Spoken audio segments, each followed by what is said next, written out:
1600. WWRL. New York. An Access One communications radio station.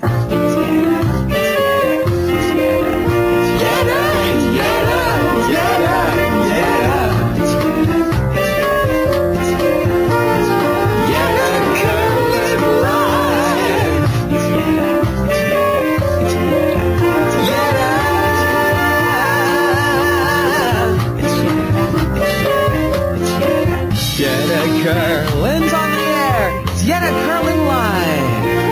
Yetta Kurland, listening. Evening, everyone, and welcome to this week's edition of Yetta Kurland Live. I am your host, Yetta Kurland, and it's the first time we've been joining you since the storms here in New York City. We were not airing last week. Tonight we'll be joined by New York City Comptroller Bill Thompson, former Community Board 1 Chair Julie Menin, Editor-in-Chief of City and State New York, Morgan Pehme, Editor-in-Chief of the New Civil Rights Movement, David Badash, and Democratic District Leader Paul Newell. I first want to thank our media partners, Go Magazine, Labor Press, the Soho Journal, the Westview News, City and State New York, and the New Civil Rights Movement for helping make this show happen, as well as our community sponsors, the Ritz and Whole Earth Bakery. You can pick up a copy of Westview News at 69 Charles Street. Check out Go Magazine at your local newsstand or on gomag.com. City and State New York is online at cityandstateny.com. The Soho Journal at sohojournal.com. The New Civil Rights Movement at thenewcivilrightsmovement.com, and Labor Press you can check out at laborpress.org. Also, you can listen to us live stream at WWRL1600.com, and please join us on Facebook at Yetta Kurland Live, on Twitter at Yetta Kurland, and check us out on the Huffington Post at huffingtonpost.com/Yetta. Tonight, in addition to the re-election of our President, Barack Obama, we at Yetta Kurland Live are celebrating our one-year anniversary on the air. It has been an incredible honor to spend this time with you every week, and a pleasure to be with you as a community. So please call us in and celebrate with us tonight. Let us know about something interesting, something that you enjoyed on Yetta Kurland Live, or your feedback from the elections last night.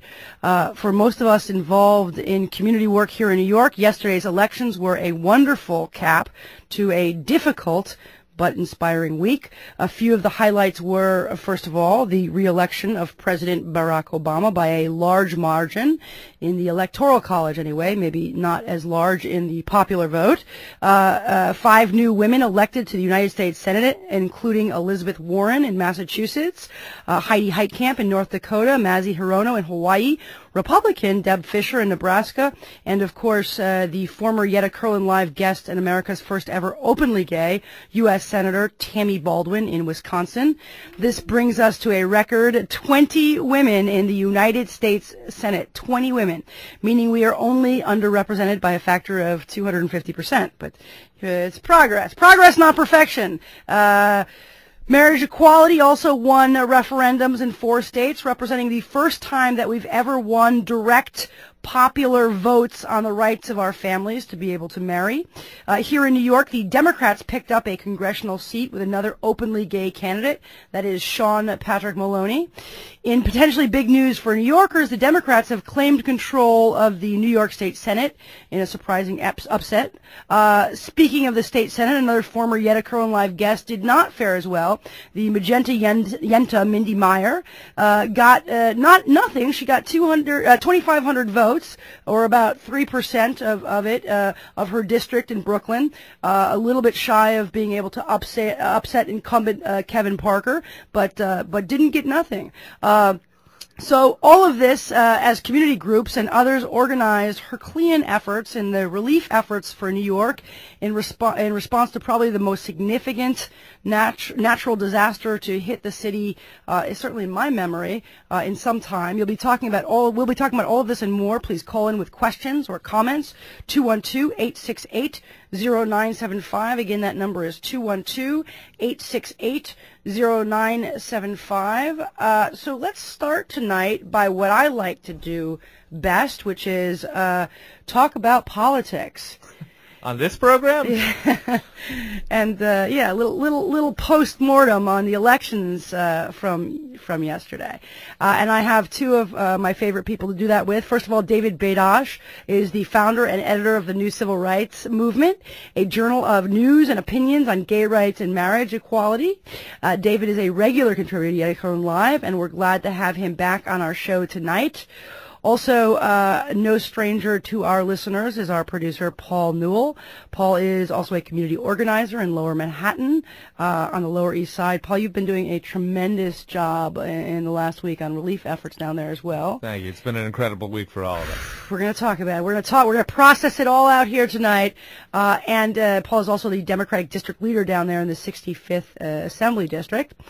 So guys, David, thanks for coming on the air. Thanks for schlepping down here in now the next blizzard, the nor'easter that's about to hit. Does the nor'easter have a name yet? Have we named it? I think it's Athena. Get out of here. Is that really true? I think I saw that written, nor'easter Athena or something like that. Athena. Sandy and Athena. Okay. Sandy is a more pedestrian name. Athena it's a little exotic. Gray-eyed Athena bringing her wrath upon us, I guess. Oh boy. So back to the topic of rehashing politics.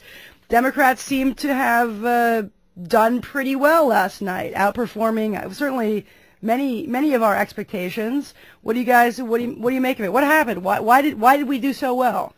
David, let's start with you. You know, first of all, happy anniversary. Thank you. Thank you for having me on for your anniversary. What's your favorite memory of Yetta Kurland Live? Do you have any special shows or anything? Any thoughts about anything we talked about over the last year? You know, I have to say I love your guests who call in because they ask such amazingly great questions, and they're regulars.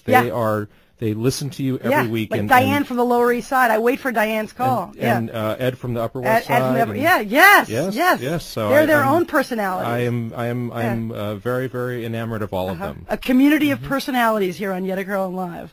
Indeed. It really is about community. That's what I think this program does so well, is it brings people together and gets people talking about issues, and I'm proud to be part of it. And I love radio is such a great venue. You know, it's just like It's the venue of the people. So anyway, but switching back to why we did so well yesterday. We did so well for so many of the very obvious reasons, but the point I really want to drive home is this. Democrats and progressives, liberals, minorities got together and we did something that as a collective we've not been able to do for decades. We supported each other. We crossed bridges. We worked hard with each other. We didn't fight each other. And that entire coalition that united under Barack Obama is the reason that we won. It's so amazing to hear what people on the right are saying, and the bottom line, I tweeted this. I'm enveloped in like what are they saying, and perhaps my listeners as well. Like, what are those people saying? I always feel like to do my job, I have to hear what both sides are saying. Fair enough. We've thrown that out the window here, I think. Here at WWRL, I think we're pretty confident of our position. We've tried to hold on to our journalistic integrity while throwing that squarely out the window. But anyway, the talking points on the right are this.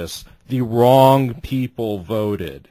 That is essentially the bottom line of what they're saying. Like inverse voter fraud? No, the wrong people meaning not the white people. Oh. That is like there goes the neighborhood, there goes the voting polls? That's exactly it. The people on the right have yet to realize that America has changed.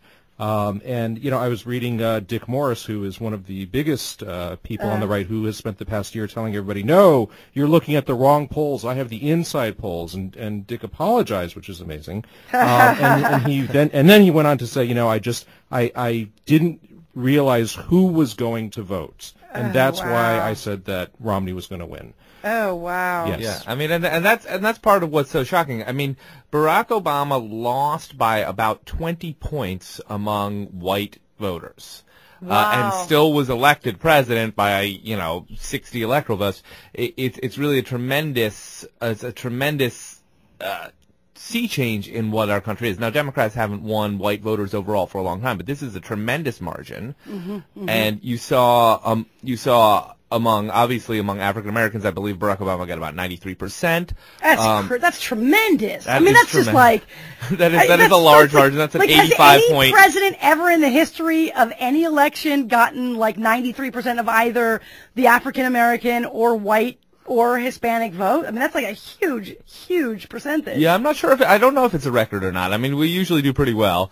But, I mean, people talk about that, there's been a lot of attention paid to the Hispanic vote, which I think the numbers I saw, it was about, 59 to 30 or 69 to 30, I guess, percent, which is also remarkable. But also, if you look at Asians and Pacific Islanders, 74% of Asians and Pacific Islanders voted for Barack Obama. This is a country which is embracing its diverse heritage in a way that it never has before, and I think that's one of the clearest signals from this election. And I think you're right. I think that conservatives don't embrace it as robustly. You are listening to Yetta Kurland Live on WWRL Equality Pride Radio. Call in with questions or comments. We want to hear what you think about the elections last night. 212-868-0975. Again, that number is 212-868-0975. Also, a big night for women, a big year for women. Paul, we looked at those gender gaps. I think it was like 9%, skew on either side for women to Obama, 9%. I think it wound up being 12%, actually, was the last number I saw. David, did you see it? I think I saw 12%. So these huge gaps in terms of women coming out for Obama. Did that pan out in terms of who actually got out the vote and who actually voted for Obama and for Mitt Romney? It didn't. It's a big part of why we won, and you saw it in a lot of these Senate races as well. How this gender gap was even larger, especially when you had Republicans who were really running on a radical anti-choice agenda, and we were able to beat that back in state after state. And I think that's also one of the great takeaways of this election is that well articulated, a radical anti-choice agenda. Now, as a white man, obviously, I'm not going to ask you who you voted for, but I'm going to assume that would be Mitt Romney if the of course, of course. You don't have to disclose. Okay, so 20 women in the United States Senate. David, how does this change things?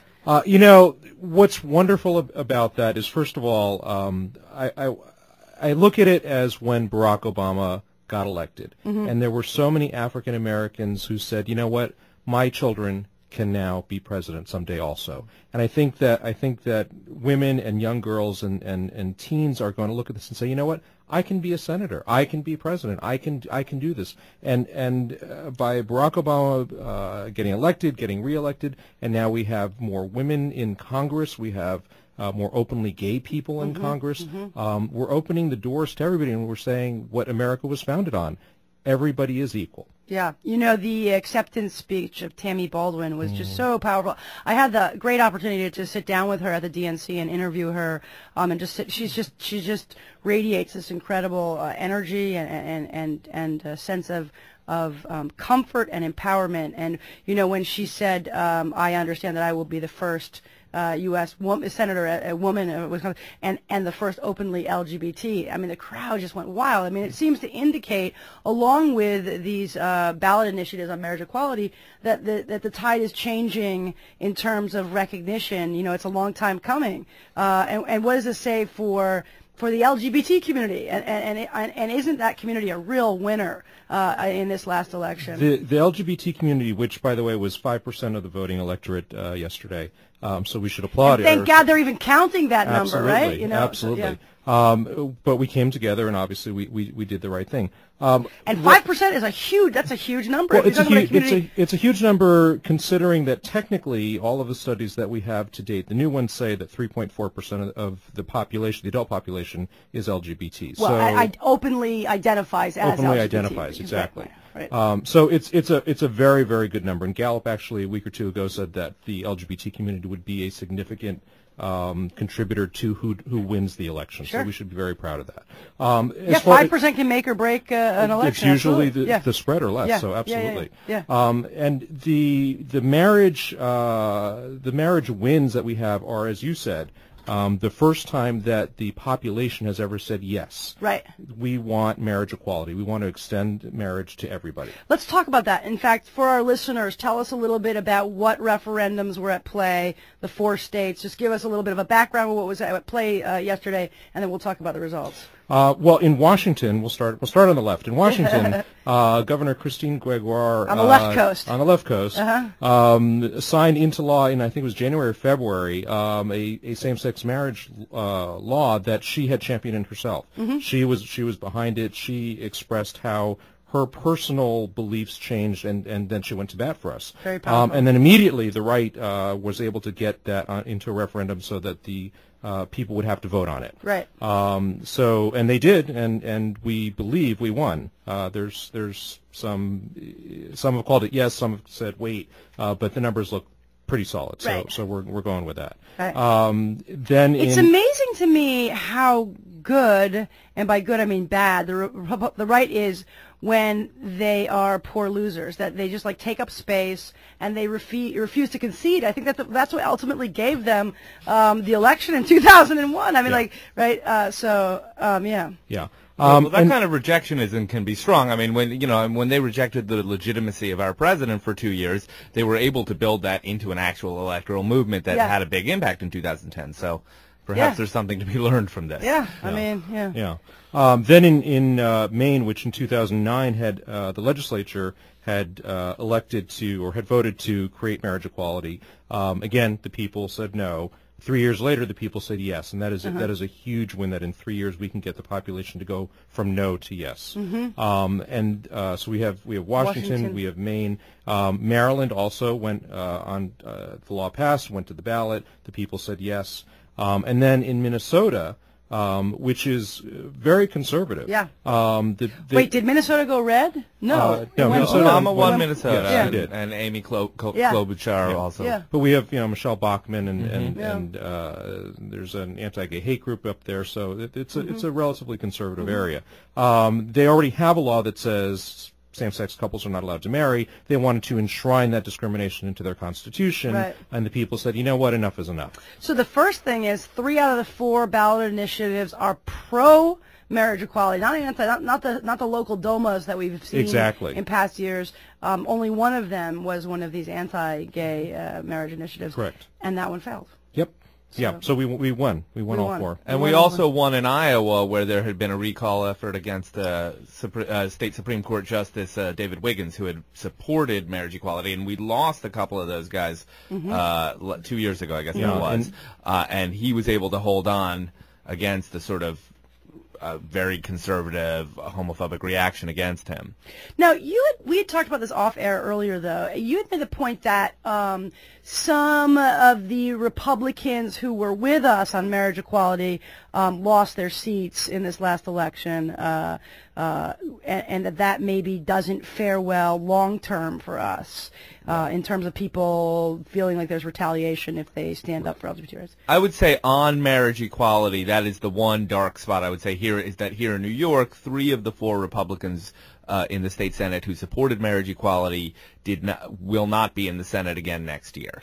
Now, one of them retired of his own accord. One did hold on by a big margin, Grisanti up in Buffalo area. And Hochul lost up there. I thought Kathy Hochul was going to pull it out. That's disappointing. But at any rate, And I would balance that by saying, this is what I said before. I don't know if I agree with that because I think there's a more compelling mandate when you look at these referendums that shows that actually tides have turned and the majority, be they Democrats or Republicans, overwhelming the Americans support civil rights for LGBT. Oh no, I completely agree that that's a vastly more important signal to see. I do think that there will be some concern that when we go to some other state legislatures and try to win, and you have some moderate Republicans that we're trying to win over, you will have the problem of folks saying, "Hey, look what happened to New Yorkers." The National Organization of Marriage crew will come to the Republicans and say, "Hey, these guys lost." Right. And I'm so glad that you mentioned the National Organization for Marriage because they have poured millions upon millions upon millions of dollars into all of these gay marriage issues, and it is frightening the amount of money that they are spending. Yeah, it's really, really incredible. Let's move, and there's a lot we could say about marriage equality. And actually, let me ask you one last question before we move on to the next topic. What does this do if anything, to the kind of national efforts to repeal federal DOMA? Is this going to be a shot in the arm, or how's that in relation? Here's the great news. By the people saying, yes, marriage equality is okay with us, by this going to the popular vote and us winning on that, we've got Prop 8 that's probably going to go to the Supreme Court. We've got DOMA that everybody is asking the Supreme Court to take. We're enabling the Supreme Court to say, you know what, marriage equality is okay. We now have a path. We have, because the Supreme Court will take the temperature of the country, and they can say, you know what, we're not going to be branded activist judges if we say, you know what, let's strike down DOMA. Yeah. Okay, my last question, because we do have to wrap up the segment. I think we're going to be speaking with Bill Thompson very soon, and we'll ask him, I think, more about the local races. So my last question to both of you guys is, who are the big losers? Who are the big winners nationally? Paul, what do you think? Well, I mean, I think some of the biggest losers is obviously Mitch McConnell, who had not only lost seats in a year that he was expected to pick up, but also really showed that this strategy they had of 100% obstructionism has failed, both politically and as a tool of governance. I think this sort of Republican obstructionist mission, I don't know if they're going to take the message, really lost big. Who's the big winner, other than obviously the big O? Well, and the American people. And the American people. There you go. But yeah, women. Yeah. Women who I agree. I think even conservative Republicans are going to be a little bit afraid of going too strong against women's Talk health, about retaliation. health care, Yep. against women's rights, making, taking sexual violence lightly, as a couple of guys who probably should have won their Senate seats didn't because of that. Aiken and Scott Brown probably. David, do you agree? Anything else? Who are the winners? No, absolutely, I agree. I think also among the big losers are all of the right-wing pundits who swore that the numbers were wrong. Yeah. All the people who attacked Nate Silver, who deserve a tremendous amount of respect. Yeah, he's on the winner list for sure. Spot on, I would say. On the winner list. And I think on the loser side, the right-wing media that has lambasted and been atrocious to Barack Obama, I think they're getting their due.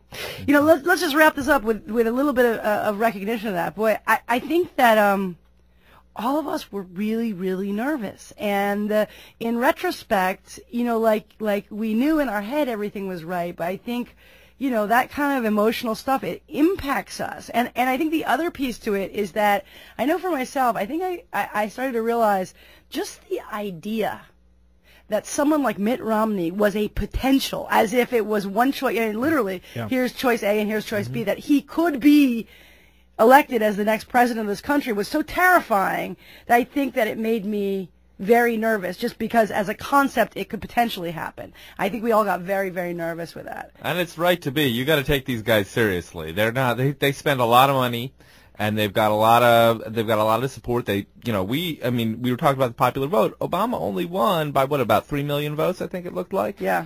So we're going to have to keep fighting these guys. We're going to have a tough midterm election in a couple of years. We're going to have to keep fighting here in New York for justice. These things are close. It's worth being nervous. Yeah, definitely. We didn't get to talk about state stuff. We'll do that with Bill Thompson. David, thank you so much for talking to us. If it's okay, we're going to keep you with us while we talk to Bill Thompson. And Paul, thanks for coming on this side of the microphone for us. Of course. And for giving us your thoughts and ideas.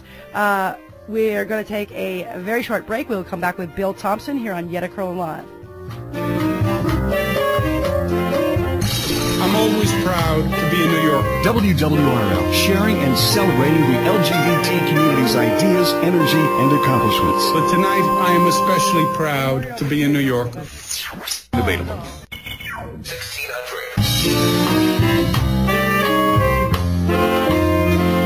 And we are back here on Yetta Kurland Live, WWRL 1600, Equality Pride Radio.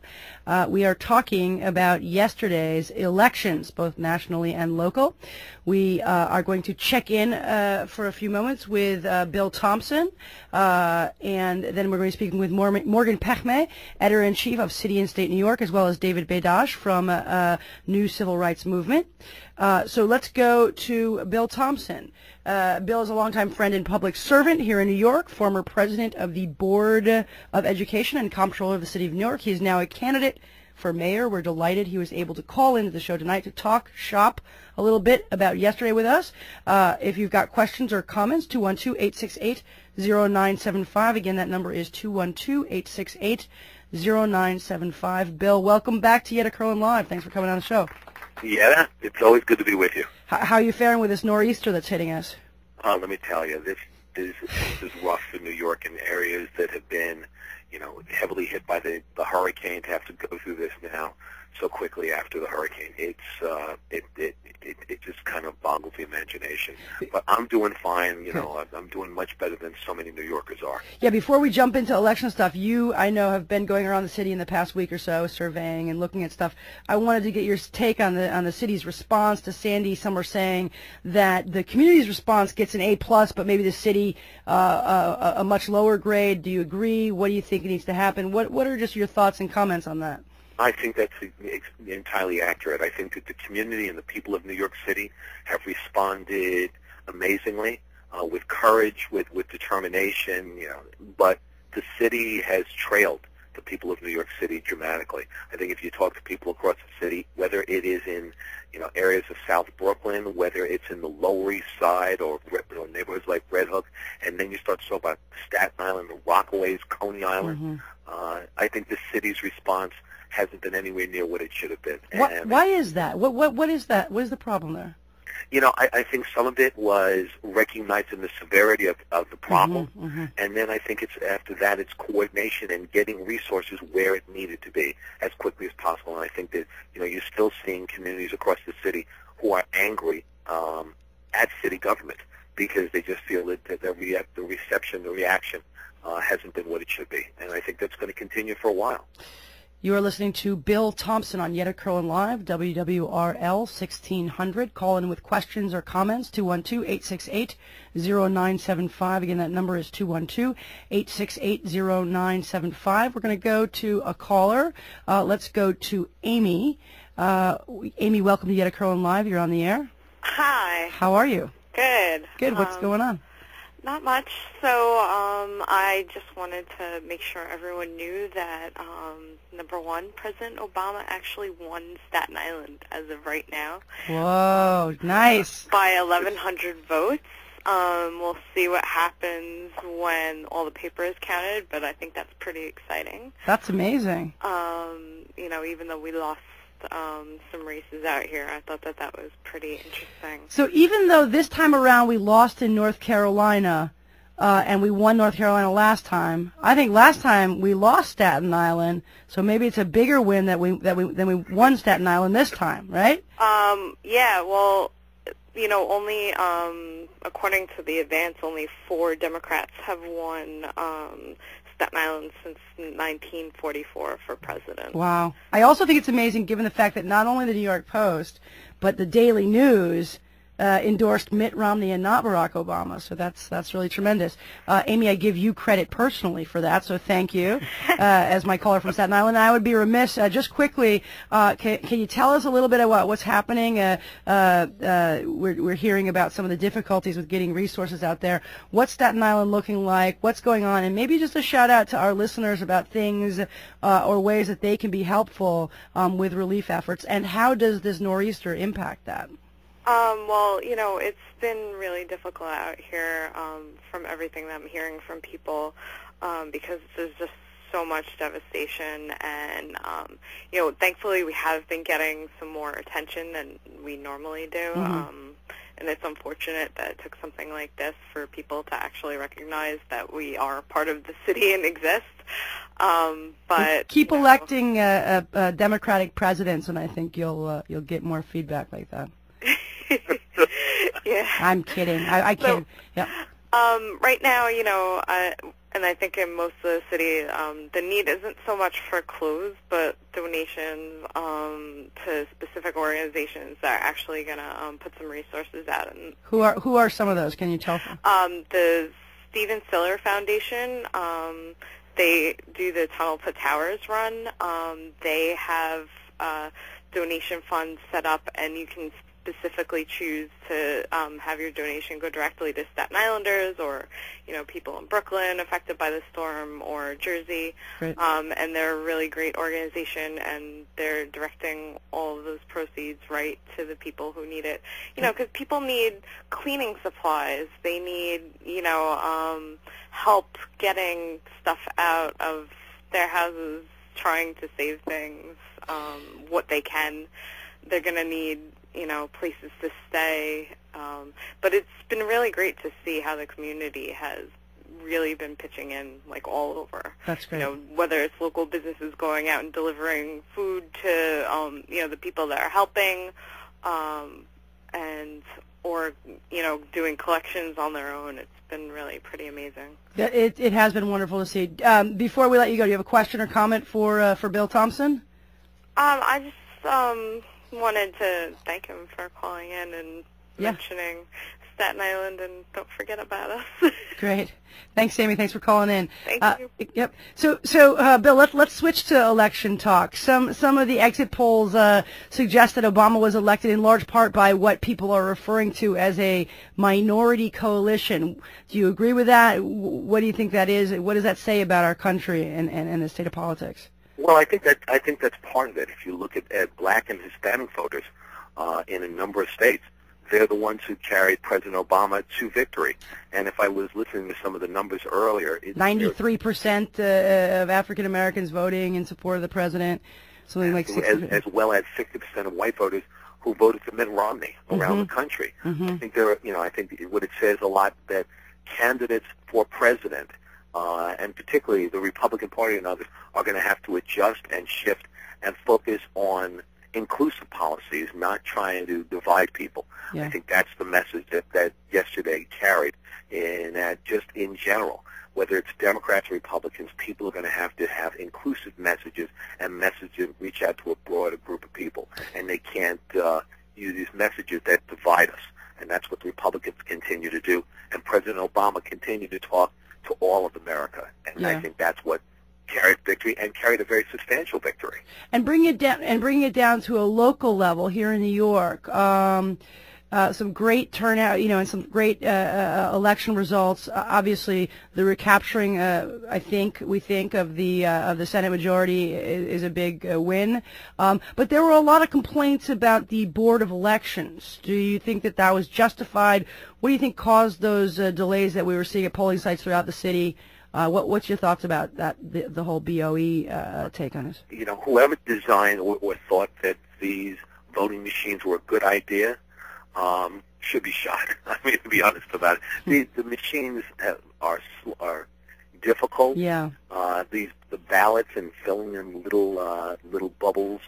Seniors and others are difficult, and I think that the Board of Election, as you looked at delays in opening polling sites, as you looked at, polling sites that were temporary sites and had to be moved, machines getting there. I was at one site, machine got there at 9 o'clock yesterday morning, and there were people in the hallway who were almost fighting with each other out in Coney Island because they were they were angry about waiting so long and no movement. And it wasn't the fault of the people who worked there.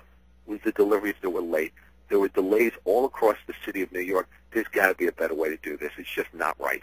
Yeah, also with a huge turnout, coupled with the fact that I think this is the first time a lot of folks who are not maybe triple primes but only come out to vote for the president, it's the first time they're using these machines. They had a lot of questions, which caused more delays. Absolutely. But, something, the one thing which was great, in almost every instance, while people had to wait at times for an hour, 2 hours, longer than that, they stayed. People didn't leave. They were happy to wait and to be able and to vote. And that was the thing that was fabulous. People made jokes. It became a community situation in a lot of places. That was people who wanted to vote for the president, and were willing to do so no matter what. Well, thank you so much for coming on the show and talking with us, Bill. Before I let you go, I'm going to ask all of my guests tonight, who was the biggest winner, who was the biggest loser in the elections, either locally or nationally in your mind? I'd say on a national and particularly on a New York basis, I think Americans won in doing the right thing, in standing above negative messaging and saying we were going to stand by a president who was standing by us. And I think we won yesterday and didn't subscribe to the politics of fear.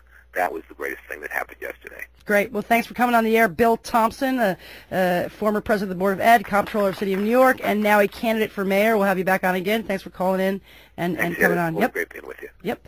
All right. Next, we are going to speak to, we're going to continue speaking with David Badash. We are also going to be speaking with Morgan Pehme, who's in studio with us. Morgan is the editor-in-chief of City and State New York. He is deeply knowledgeable about New York City politics. It's always a treat to be able to pick his brain and get his thoughts. I'm delighted to have him here with us on Yetta Kurland Live to discuss yesterday's elections. Morgan, thanks for coming in and talking to us. Thank you, Yetta. It's a pleasure to be on your show again. And weathering this nor'easter as well. Only for you, Yetta. So what are some big stories locally from yesterday? Well, I mean, as far as elections go, yesterday was just cataclysmic for the New York State Republican Party.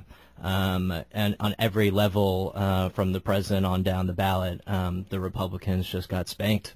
I mean, that was as close to a progressive orgasm election as you could possibly have. I mean, I think that liberals always have this fantasy world about, like, everything's going to go their way in one evening, and, you know, yesterday was about as close to that scenario as you could have hoped for. When we didn't kind of expect it at all. We had not thought we would get as much as we did, in fact. I mean, I think that in New York State, all the polls were projecting that the status quo was going to remain mostly the same. I think there were a lot of races across the country that were problematic, and they all broke in the favor of the Democrats, and particularly the progressive Democrats. Why? Why did that happen? Your guess is as good as mine, yeah. Yetta. I mean, I think that you know, the American public is charting a course for this country. I mean, we are still a deeply divided nation, so I can't speak, you know, for the 47% of the rest of the country, or you know, the 48% that voted for Mitt Romney. But you know, it's clear that people wanted to give Barack Obama and the Democratic Party 4 more years to try to right the ship. And that probably had an impact on a local level, both in terms of the politics behind it, but also just the down ballot, you know, going down the Democratic line or the Working Families Party line. Yeah, I think that it was 2 factors. First, the president's coattails and the enthusiasm among Democratic voters in New York State. The second thing is just shifting demographics. I know that Bill Thompson was just talking about the Black and Latino coalition that helped elect the president, but we now have a 2-to-1 voter registration advantage of Democrats against Republicans in New York State.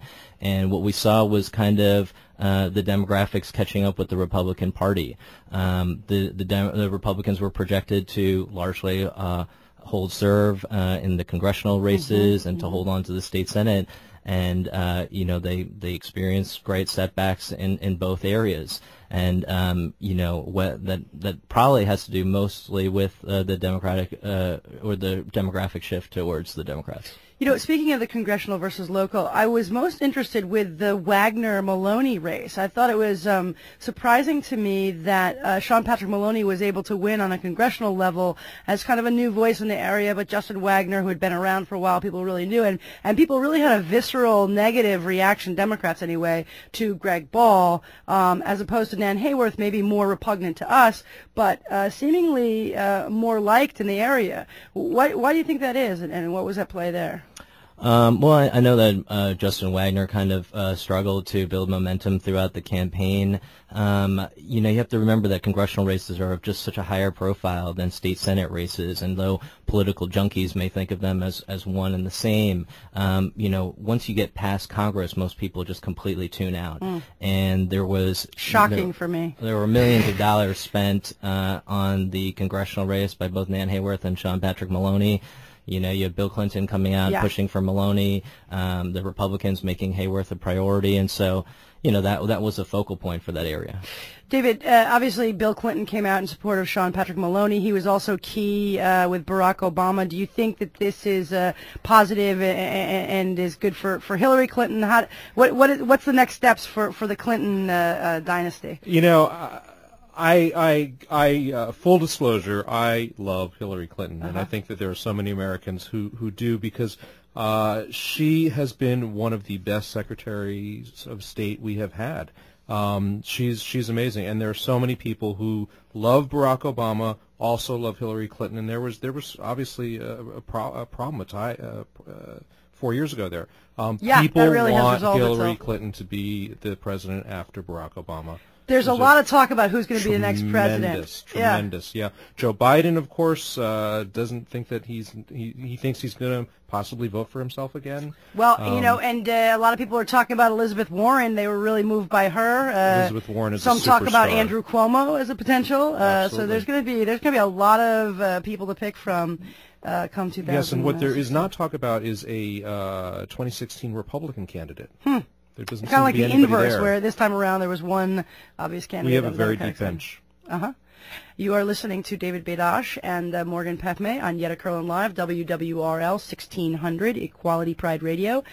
Give us a call, 212-868-0975, the 1-year anniversary of Yetta Kurland Live, and the day after one of the biggest elections for Democrats in New York State and in the country. Let's try to take some more callers. We're going to go to our next caller, Joy from New York. Joy, welcome to Yetta Kurland Live. You're on the air. Good evening, Yetta. Good evening. Anniversary. Thank you. Just wanted to thank you for all your support during this trying time and helping everybody out in the city. I've seen your pictures, and I just really appreciate it. Oh, well, thank you. Where do you live, Joy? I live in Nanuet, New York. And how did the storm hit you out there? You know what? I have to tell you, we did not lose our power. Halloween night, we had 26 people in our small 2-bedroom apartment, my 2 girls and I, of people that have lost their power, that needed to do a couple loads of laundry, needed to take a shower, give their kids a bath. It was just great having everybody around. That's great. That's great. And to pay it forward. What goes around comes around. And bringing it back to the election, did you get a chance to get out to vote yesterday? I did. I actually took my 5-year-old and my 3-year-old, and they were so excited, and it was so funny because 4 years ago, my daughter was 2, and we went into the booth, and she started chanting, "Obama, Obama," and everybody in the school was laughing. And then this time, she was like, "Mommy, this is different," because we had to fill out the circles, and it was a little trying with 2 kids, but they were both excited, and I was excited that they were a part of it. Mm-hmm. Great. Well, that's a great story. It's funny in New York because you are in such a Democratic bubble. I was texting all my friends, have you voted yet? Of course I voted, and there's this kind of wink, wink, nudge, nudge, and this happy kind of smile. So we're all glad it worked out. Well, thanks for calling in, Joy. Thanks. Happy anniversary. Yeah, I mean, my daughter is about to be 4 years old. I took her to come to vote with me yesterday, and it's just so astounding to me that my daughter has never known a world without a black president. Having grown up, thinking that was a veritable impossibility, and the perspective that she's going to have growing up under 8 years of Barack Obama is really staggering. It's very encouraging because it also makes me feel old because for us, we grew up in a time where we would never imagine that would be possible. Absolutely. So it's interesting. So let's bring it back to the local level again. Last time the Senate's Democrats took over, it didn't necessarily go so well. It got a little kooky and kind of collapsed into this coup. Morgan, is something like that going to happen again, do you think? Well, you never know. I mean, certainly the Democrats did not earn the right to be in the majority last time. They fumbled the ball as badly as you possibly could do so. And it wasn't just the 4 amigos, some bad apples, but everyone was really complicit in that disgrace. Well said. The Democrats will have a lot to prove here. I mean, it's still not a fait accompli that it's going to be the Democrats in charge. It'll all depend upon the 4 independent senators who have their own caucus, whether they decide to conference with the Republicans or the Democrats. So it's still up in the air. I think we'll have to see how it all plays out. I mean, this is going to be a real paradigm shift in the state, and we've had a pretty productive and successful legislature over the last 2 years, and in part that comes from a balance of power. I mean, I know that your listeners are predominantly Democrats, but it's important for Democrats to understand that. When you have a one-party system where one party completely controls all your elected offices, that's a recipe for dysfunction. Yeah. And there's no checks and balances, whether you agree or disagree with either party. If you're a passionate Democrat in New York State, you should want a vital Republican Party, because that's going to make for the best representatives on both sides. And that is, and it looks like, in the election yesterday, the Republican Party essentially fell off a cliff. And it'll be interesting to see how that plays out, both for the future of the Republicans and for the future of the Democrats. And you have to earn the opportunities that come your way. Very, very well said, and very important. David, will this change the balance of power, you think, in Albany? Who loses in this, other than the Senate GOP? Is Andrew Cuomo happy, unhappy? Shelley Silver? What do you think about this and the whole backdrop of the dysfunction that we're always talking about? The one thing that I have to say about Andrew Cuomo, two things. One, actually, I've been in the same room with him, and he's a very funny man. He tells very funny jokes. But he's also a wonderful leader, and he's also extremely good at being bipartisan. I don't remember someone reaching across the aisle so well as he has in recent years.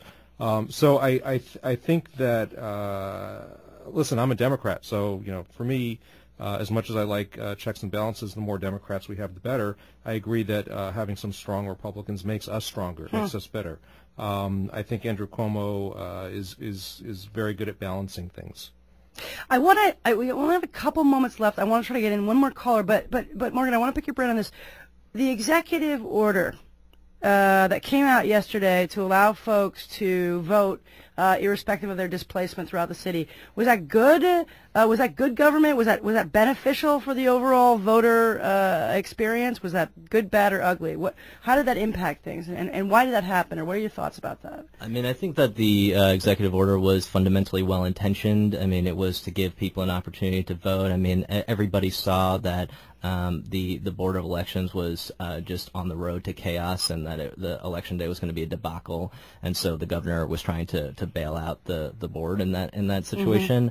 But at the same time, what that executive order didn't cover were your local races. And so, yes, you got an opportunity to vote for president, you got an opportunity to vote for Senate, but those were basically just done deals. Both of those races, and both Barack Obama and Kirsten Gillibrand won by dramatic margins. Right.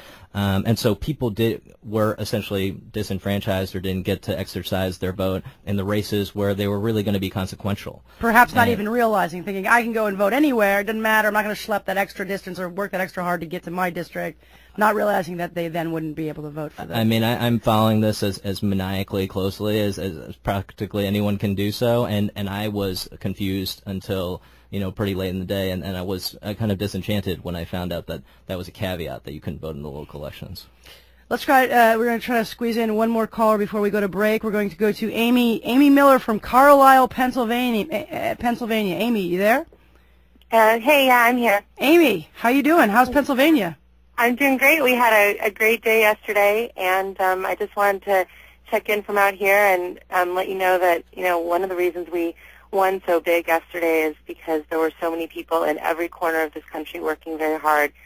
We had people knocking on doors in places where they don't usually see that sort of thing from Democrats, and there was a lot of hard work by the Democrats in the area. I was really inspired to see how much people put into this election. And I think that the fact that the other side has become so extreme that people really knew how hard they needed to work everywhere. So you were working in Pennsylvania to get out the vote for Barack Obama?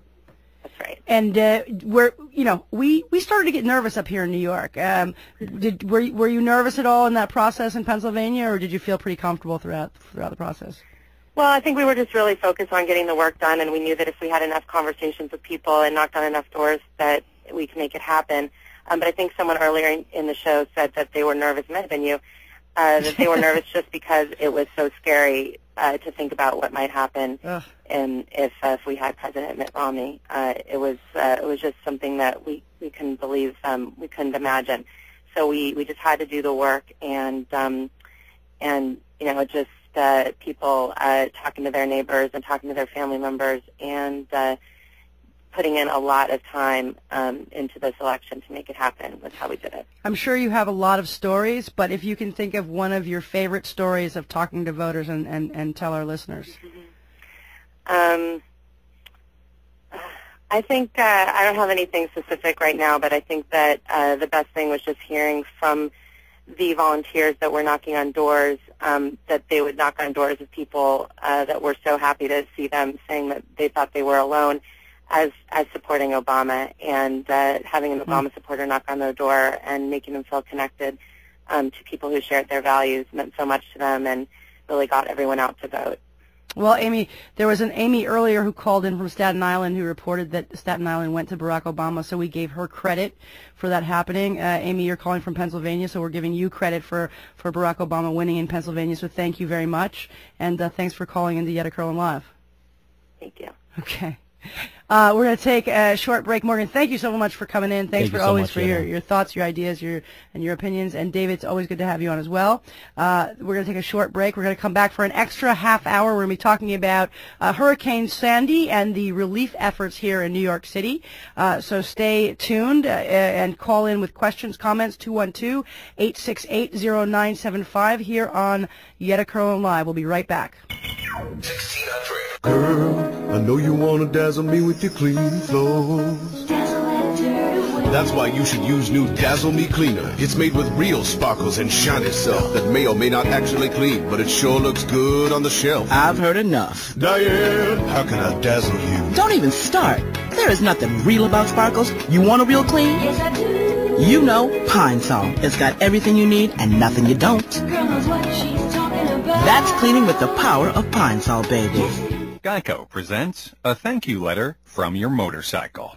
Hey, I just wanted to say thanks. Ever since you saved money on your motorcycle insurance with Geico, we've been going out a lot more. When we're together, things just work. My pipes rumble, and my engine screams like an eagle. A happy eagle, not one of those angry eagles. You know? Yeah, you know. Geico could help you save on your motorcycle insurance, and that should make you and your bike very happy. Email marketing works great for small business, and Constant Contact email marketing works best of all. How do we know? Because we had something the other guys don't have. Proof. According to an independent study, small businesses that use Constant Contact get 36% more of their emails opened and 60% more responses. The result? A whopping 29% more revenue. Put Constant Contact email marketing to work for your small business. Go to ConstantContact.com to sign up for a free trial today. 1600. WWRL. New York. An Access One communications radio station.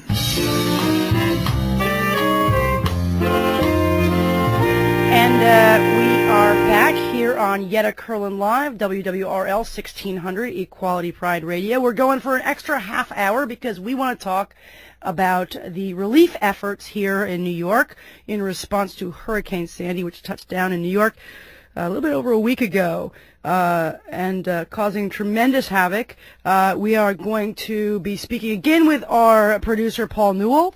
We also have a couple of other guests with us here this evening who will be talking with us. First of all, Julie Menin and also Mona Davis. Julie is the former chair of Community Board 1 and has been heavily involved in the disaster response throughout Manhattan. I'm delighted to have her on the air to talk tonight with us.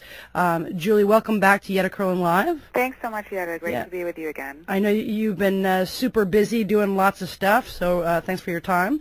And I guess I want to start off first, before we start talking about Hurricane Sandy and relief efforts, I want to hear your thoughts about last night's election results, good or bad for New York and for the nation. It's such a thrilling victory, not only for New York, but for the entire country, and certainly a great victory for women's reproductive rights, for health care access, for equal pay, for workers' rights, the environment, on so many of the key social and economic issues that affect us all throughout the United States. So just a fantastic night. It really was. And talk about women. 10 of the 12 women, Tammy Duckworth, I believe, won. Kirsten Sinema is trying to, I think she's fighting, but may win. Obviously, Tammy Baldwin. I mean, the list goes on. Elizabeth Warren. The list goes on and on and on. Maybe talk a little bit. I know that you have been just a leader in terms of women accessing the ballot and in leadership in government, and also, like you said, reproductive rights. What does this mean for our country, and what does this mean for women? Well, it was a great night for women last night, Yetta, and I've been on the board of the Women's Campaign Fund for almost 12 years, and one of the things that our research and other research has found is that when women run, they can win in equal numbers to men. The problem is they don't run in equal numbers to men. And so the challenge is obviously getting women to run and getting them in the pipeline. And what we saw last night was a tremendous victory for women all throughout the country. And certainly here in New York. New York State ranks 34th in the country in terms of women in elected office, which is certainly a dismal ranking. And we were able to improve that ranking last night. We still have a long ways to go. We're at 78th in the world in terms of women in elected office. Yeah. So we rank behind countries like Afghanistan and Iran, and so we need to do a lot more. How incredible is that, It is. Afghanistan? It's just astounding. And, when you say that to people, they say, I can't believe that, Afghanistan. But yes, absolutely. And we need to do so much more to encourage women to run. In fact, a lot of the research shows that when an open seat opens up, generally women need to be encouraged by 7 other women that they know to run for that seat. Yeah. Amazing. And, obviously we're delighted that we now have 20 United States senators who are women, but it underscores the fact that we are far, far away from the kind of gender parity that we should see if we're talking about true representation. Well, that's exactly right, and that's why we all need to do our part in making sure that particularly younger women, the next generation, the women now who might be running not-for-profits or maybe they're head of their PTA, that they consider public service and running for office. Incredible. Well, thank you for all your work you're doing about that. Now let's talk a little bit about Hurricane Sandy. And before we do that, I want to also just introduce our other guest, who is Mona Davids. She is the founder and president of the New York City's Parents Union. She's been heavily involved with the Transit Forward Coalition and their massive and citywide response to Hurricane Sandy. Massive efforts resulting in over 10,000 bottles of water, cans of food, blankets, clothes, warm meals being delivered all throughout New York City. I've been working with her since the storm, and I can tell you she's herself a force of nature. Mona, thank you so much for coming on Yetta Kurland Live and talking with us. Thank you, Yetta. Thank you for having me. Sure. And, of course, Julie Menin as well, who's also been a force in these efforts. So, hi, Julie. Hi, Mona. It's great to be with you. Same here. So I guess I'll start with Julie. You've been involved in Recovery Manhattan. What have you been up to, and tell us a little bit about what you've been doing specifically. Well, basically, when the power went out, within 24 hours, I started getting texts from many different tenant leaders saying that they really needed help, and they particularly needed help for the city's most vulnerable, particularly our seniors. Seniors cannot go down in the dark 20 stories to a distribution center to get food, and that is why the best, and really, in my opinion, the only way that you can get to many people who are in need is to go door to door.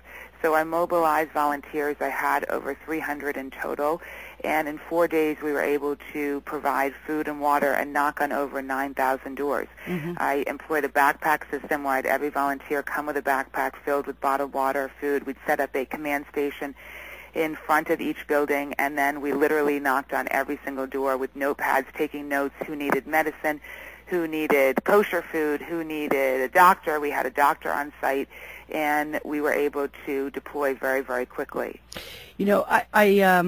It's been tremendous. It's been a tremendous week. We've all been working on this very hard. I certainly have a lot of stories that impacted me. Maybe you can share with our listeners. I think what has been so tremendous in this is to see the hundreds of volunteers, just fellow neighbors, just people who just want to help.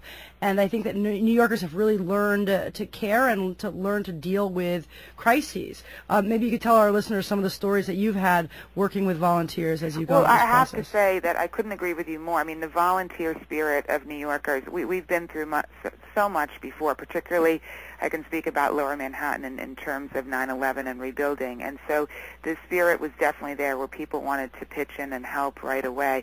And some of the stories that to me really struck me that I saw were particularly with people who were most in need. There was one woman whose door we knocked on who she had literally a sip of water left in one bottle, and there was no way that she could have really survived for 3 or 4 days without food and water. We went with our flashlights in the dark, door to door, building after building after building. And what I think people need to know is that, yes, a lot of buildings do have power on, but still some do not, and many buildings do not have heat. And when the temperatures are where they are, particularly with the storm tonight, we need to provide them with relief. Today we distributed 2,500 blankets. We're doing that again tomorrow. For anyone who wants to join us, they can meet us at 34 Monroe Street between Catherine and Walker, and we're meeting there at 12 o'clock tomorrow. Wonderful. And Paul, I know you also are in a district on the Lower East Side. In fact, your building is still without power. If I'm no, we have power back, but as Julie mentioned, we still do not have heat or hot water. Talk about your experiences working with people and what's been going on for you in your neck of the woods. Well, it's a lot of what Julie said, and I think the spirit of people coming together and really working with people was incredible. I found what was most impressive and effective was communities that had organization, that had some community organizing work done in their communities, were really set up to make this done. When people came with an incredible outpouring of support, when you had folks who knew this community said, there's Mrs. Jones in 17J who is diabetic and she's going to need her insulin refrigerated. That was really incredible to see people's deep community knowledge coming together. They probably fought with Mrs. Jones every other day, but when it came down to it, during Hurricane Sandy, they took care of their neighbor, Mrs. Jones. Exactly. Yeah, it's awesome. So Mona, let me say, Transit Forward. It's done a massive job, and it's a coalition initially focused, I guess, on practical solutions for New York City transit riders and workers. How did it get involved? How did you get involved in doing hurricane response work?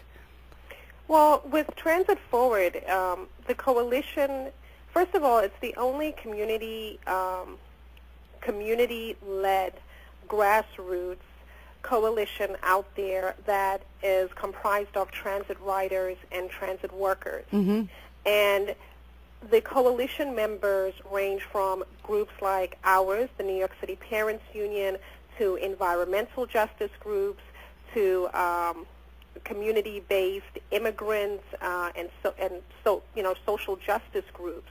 So with Transit Forward, it's not just about transit issues, even though we've learned with Sandy that public transit, and TWU really do move New York, because we couldn't get anything done without our trains and buses operating. But it's about a bigger picture, because everything is connected to transit.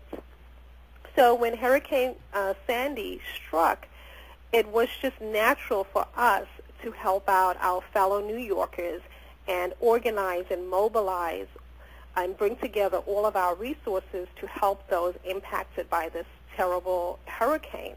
And we've done that. Our borough representatives, especially Jacques Leandre in Queens, his law office has become the base of operations for Transit Forward's outreach efforts in Far Rockaway.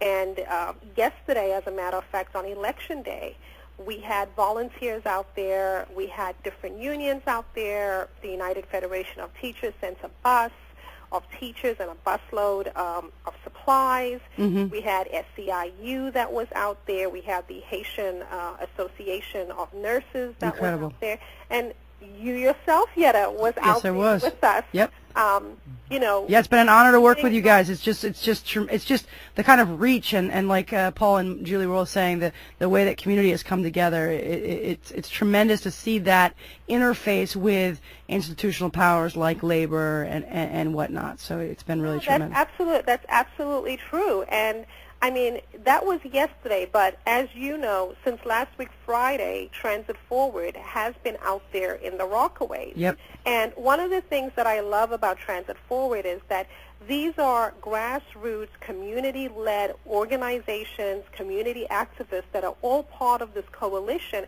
And we actually became the bridge between the island of Manhattan and the island of Far Rockaway, because we had residents from Lower Manhattan, from Chelsea, from Hell's Kitchen, from the West Village, jumping in cars and coming out to Queens and Far Rockaway to help the residents out there. Yeah.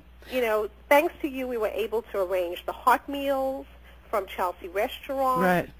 All of the supplies, the food, the clothing. I mean, it's been a tremendous effort, and it's been wonderful to see the Julie Menins, the Paul Newells, the Mona Davids, the TWU local one, the unions, local 100 TWU. It's just been tremendous to see all of that come together. The question I want to ask all of you is, it's great to see the community come together in this way. Where's the city, where's FEMA, where's the government in terms of their response, and do you feel like they've been as successful? Now, before I have you answer that question, our phone lines are blowing up with callers, so I want to try to get through some of them.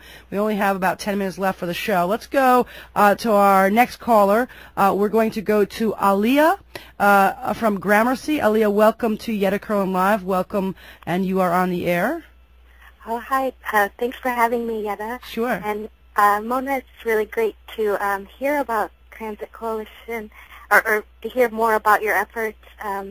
Just as a resident who lost electricity yesterday, or last week, sorry. It feels like yesterday. We're still catching up. I know. It's so much that happened. We already are on another storm. Yeah.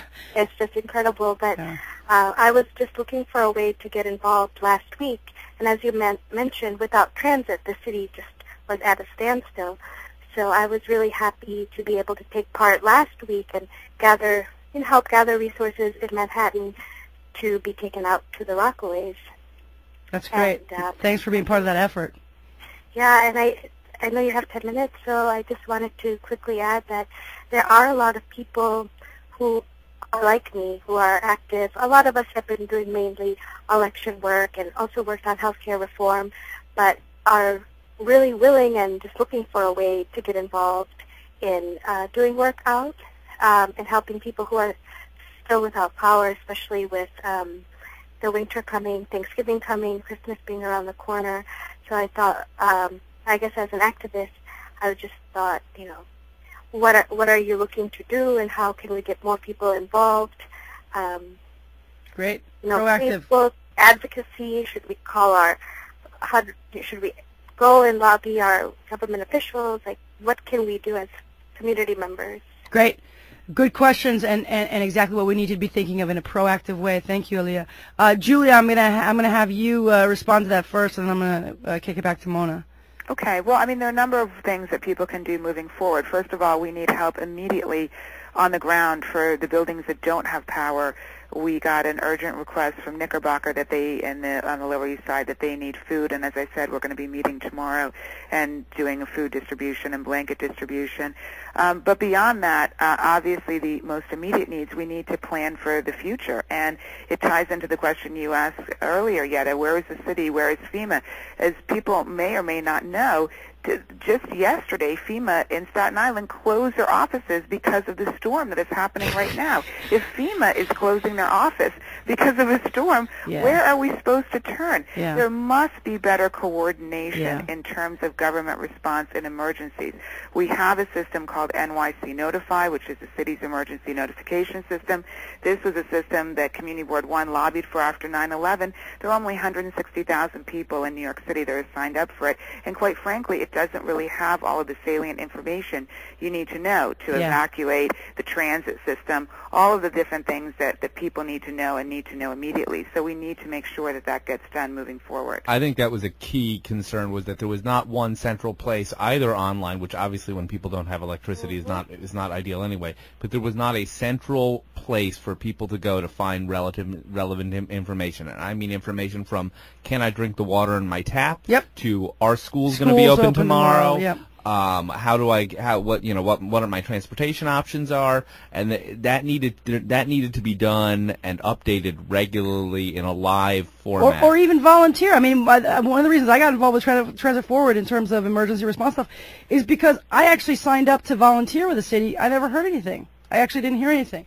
I'm going to try to cycle in some of our other callers. And Mona, I do want you to respond to this, but let's weave in another caller and see if we can get it all in here. We're going to go to our next caller, Dominic from Manhattan. Dominic, welcome, and thanks for calling in. You're on Yetta Kurland Live.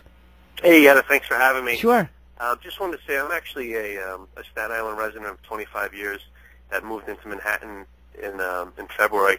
Just to go on Julie's point, she has a really good point that FEMA did close down, and why did they have their command center so close to the water at Miller Field? Yeah. Something that we did, my girlfriend and I did recently, was we actually created a forum for people that lived outside of Staten Island that wanted to help Staten Islanders called Save Our Shores. I saw that on Facebook, and I love the name. I love the name because it resonates with what's happening in the immediate, but it also speaks to this bigger issue of, when are we going to start really dealing with climate change and getting a real clear plan on emergency preparedness? Because this is not the first time. I'm sorry, this may be the first time in a while, but this is not going to be the last time that we're dealing with something like this.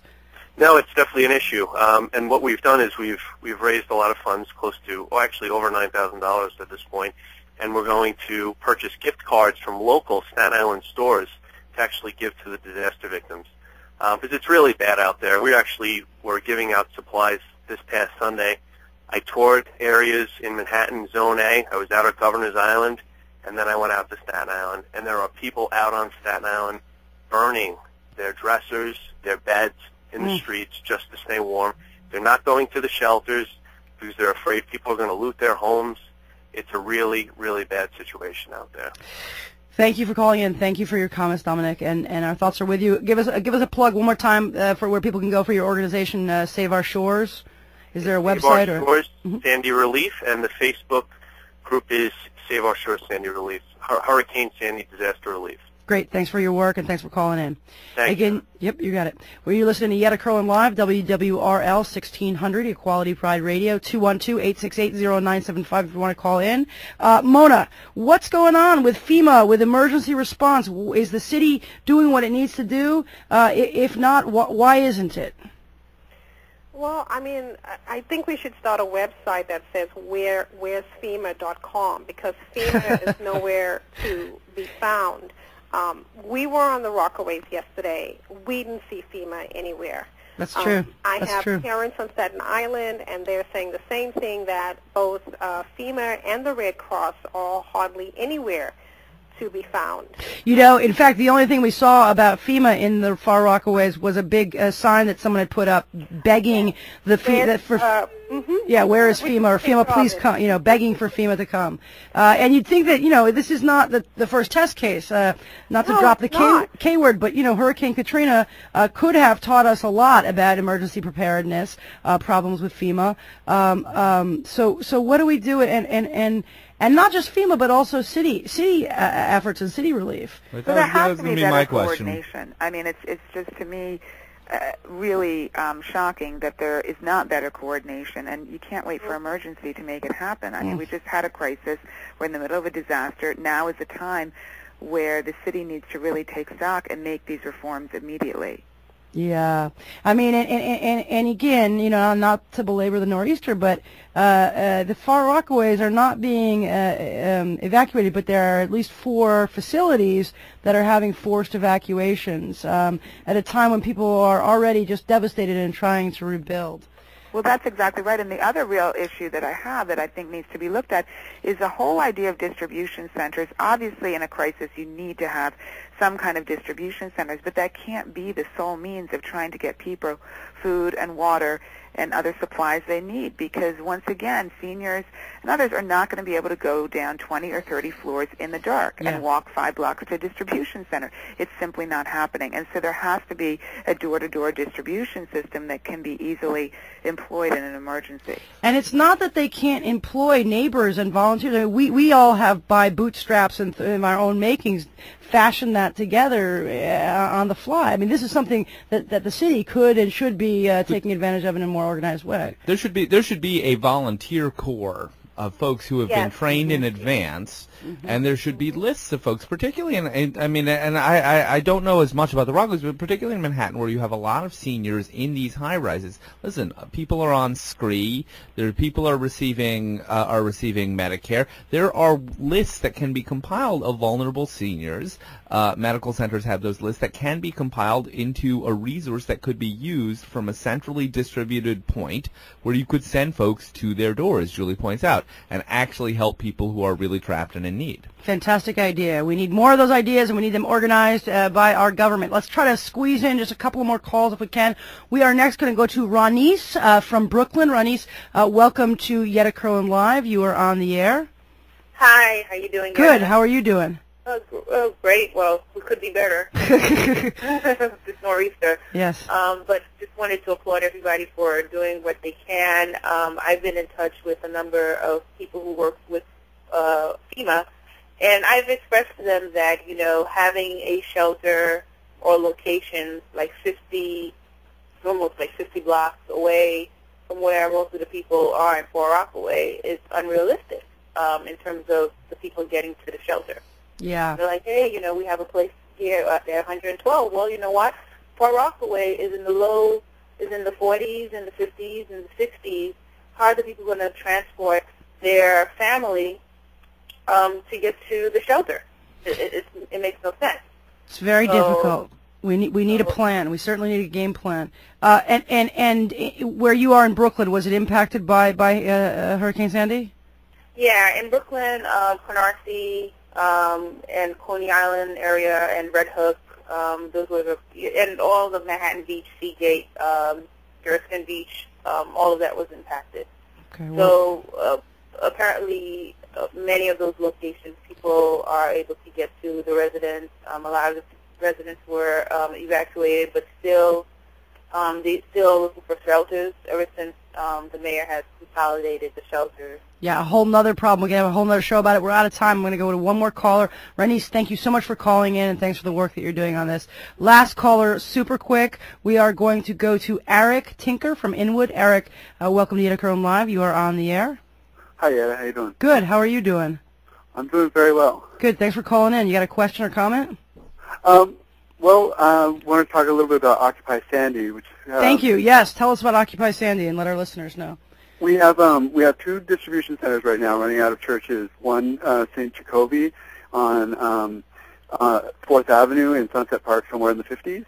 And I haven't really been to that one. I've been working out of 520 Clinton, which is in Clinton Hill, right off the C train to Clinton, Washington.